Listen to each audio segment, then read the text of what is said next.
بسم اللہ الرحمن الرحیم قل هل أنبئكم بشر من ذلك مثوبة عند الله من لعنه الله وغضب عليه وجعل منهم القردة والخنازير وعبد الطاغوت أولئك شر مكانا وأضل عن سواء السبيل وَإِذَا جَاءُوكُمْ قَالُوا آمَنَّا وَقَدْ دَخَلُوا بِالْكُفْرِ وَهُمْ قَدْ خَرَجُوا بِهِ وَاللَّهُ أَعْلَمُ بِمَا كَانُوا يَكْتُمُونَ قُلْ هَلْ أُنَبِّئُكُمْ بِشَرٍّ مِّن ذَلِكَ اے رسول کہہ دیجئے کیا میں تمہیں خبر دوں اس سے زیادہ بدتر کی؟ کس اعتبار سے بدتر؟ مثوبتاً عند اللہ. اب مثوبہ کا لفظ اصل میں ثواب کے لیے، لیکن یہاں پر بے معنی سزا ہے. جیسے اللہ فرماتا ہے نا وَبَشِّرْهُمْ بِعَذَابٍ عَلِيمٍ، ان کو دردناک عذاب کی خوشخبری دے دیجئے. وہاں مراد خوشخبری نہیں ہوتی. اسی طرح یہاں پر بھی مثوبہ سے مراد ثواب نہیں ہے، یہ بھی ایک قسم کی دھمکی ہے کہ اے رسول آپ کہہ دیجئے میں تمہیں اس سے زیادہ ثواب کے اعتبار سے زیادہ شر والے ثواب کا بتاؤں. اور یہاں ثواب سے کیا مراد ہے؟ سزا. من لعنہ اللہ، بتاؤ تم کون ہے وہ جس پر اللہ نے لعنت کی؟ یعنی تم یہودی ہو. وغضب علیہ، کون ہے جس پر اللہ نے غضب کیا؟ تم لوگ. وَجَعَلَ مِنْهُمُ الْقِرَدَةَ وَالْخَنَازِيرَ، اور کون ہے کہ جن میں سے اللہ نے بندر اور خنزیر سور بنائے ہیں؟ یہی لوگ تھے. روایات میں ہے کہ بندر وہ جنہوں نے ہفتے کے دن والے معاملے میں تجاوز کیا تھا وہ تھے، اور جو خنزیر ہیں حضرت عیسیٰ سے مطالبہ کیا گیا تھا کہ آسمان سے دسترخوان اترے تو ان سے عہد لیا گیا پھر اس کے بعد خرابی نہیں کرو گے. جنہوں نے خرابی کی ان کو اللہ تعالیٰ نے خنزیر بنا دیے. بعض روایات میں یہ اور بعض میں یہ کہ یہ دونوں بندر اور خنزیر وہی ہفتے والے دن والے بنے تھے یہود میں سے. ان کے جو بوڑھے تھے وہ خنزیر بنے اور جو جوان تھے ان کو اللہ نے بندروں میں کی شکل میں مسخ کر دیا اور پھر وہ دنیا سے چلے گئے. بہرحال بتایا جا رہا ہے کہ تم، کیونکہ پیچھے گزر گیا نا، ہم اللہ کے بیٹے ہیں، ہم اللہ کے سب سے زیادہ پسندیدہ ہیں، خدا ہم کو بہت پسند کرتا ہے، باقی نیچے ہیں. تو اب اللہ فرما رہا ہے رسول ان سے کہو کہ کون ہے جس پر اللہ نے لعنت کی اور اس پر غضب کیا اور ان میں سے بندر اور خنزیر بنائے، اور کون ہے جس نے وعبد الطاغوت، جس نے طاغوت کی عبادت کی. یہاں دیکھیں عبادت یعنی اطاعت. یہودی عبادت نہیں کرتے تھے شیطان کی، توجہ فرمائیں. یہودی عبادت نہیں کرتے تھے، عبادت اللہ کی کرتے تھے.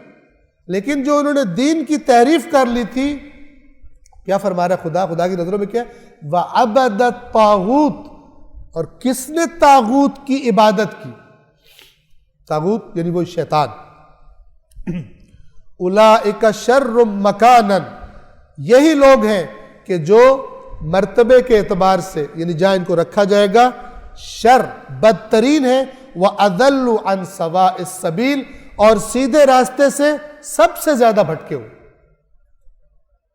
کہ جن کے بارے میں یہ بات ہو رہی ہے یعنی تم لوگ.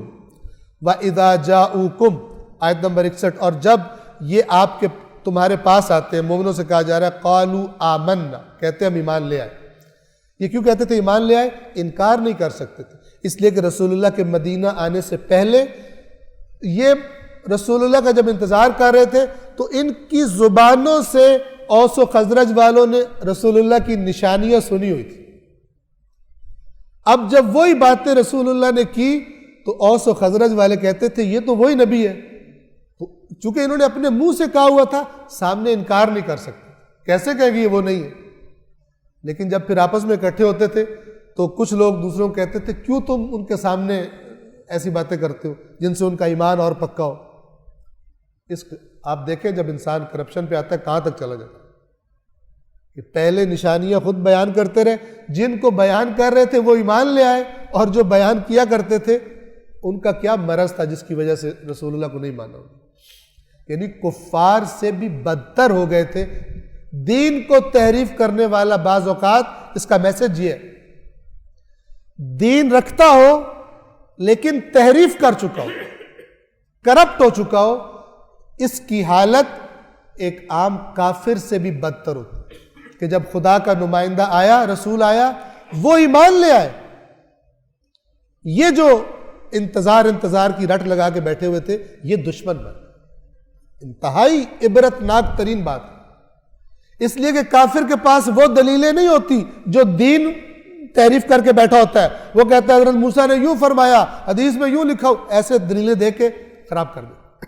کافر کے پاس کوئی دلیل نہیں ہوتی، نہ وہ کہتا ہے اللہ نے یوں کہا ہے، رسول نے یوں کہا ہے کہ لوگ گمراہ ہو، لیکن تحریف شدہ دین والوں کے پاس دلیلیں ہوتی، آج بھی یوں ہی۔ لہذا جب دین کے مقابلے میں آ جائے تب مشکل بڑی ہوتی ہے، جب دین بے دینی کے مقابلے میں وہ مشکل نہیں ہوتی۔ مثلا عالم غیر عالم کے مقابلے میں اتنی مشکل نہیں ہوتی، لیکن عالم کے مقابلے میں آپ ایک عالم نما کو لے آئے اور وہ پھر جو دلیلیں دے گا اس پر واہ بھی زیادہ ہوگی اور وہ فنکار بھی زیادہ بڑا ہوتا ہے، کیونکہ جس نے حق بتانا ہے اس نے تو بالکل صاف سیدھی بات کرنی۔ اور جب یہ آپ کے پاس آتے ہیں، قالوا آمنا، کہتے ہیں ہم ایمان لے آئے، وَقَدْ دَخَلُوا بِالْكُفْرِ وَهُمْ قَدْ خَرَجُوا بِهِ، جبکہ حقیقت کیا ہے کہ بے شک یہ کفر لے کر داخل ہوئے تھے اور کفر لے کر ہی نکلے، یعنی رسول اللہ کی محفل میں آتے ہیں لیکن دلوں میں کفر لے کے آتے ہیں، کفر لے کے ہی نکلتے۔ جس کے دل میں بے ایمانی ہو، ایمان لانے کا ارادہ نہ ہو، ہدایت کا طلبگار نہ ہو، رسول اللہ کی محفل سے بھی ایسے ہی جاتا ہے، رسول اللہ کی محفل سے بھی ایسے جاتا ہے۔ پیچھے گزر گیا کل کہ اے رسول، اللہ ان کو پکڑنا چاہتا ہے، آپ کا کوئی اختیار نہیں، آپ ان کو کچھ بینیفٹ نہیں دے سکتے۔ کیوں؟ جب تک کہ ان کا اپنے مرض سے یہ ہاتھ نہ اٹھائے۔ وَاللَّهُ أَعْلَمُ بِمَا كَانُوا يَكْتُمُونَ، اور اللہ اچھی طرح جانتا ہے جو یہ چھپاتے ہیں، جو انہوں نے دلوں میں رکھا ہوا ہے اور اوپر سے کہتے ہیں ہم ایمان لے آئے۔ اللہ العلی العظیم۔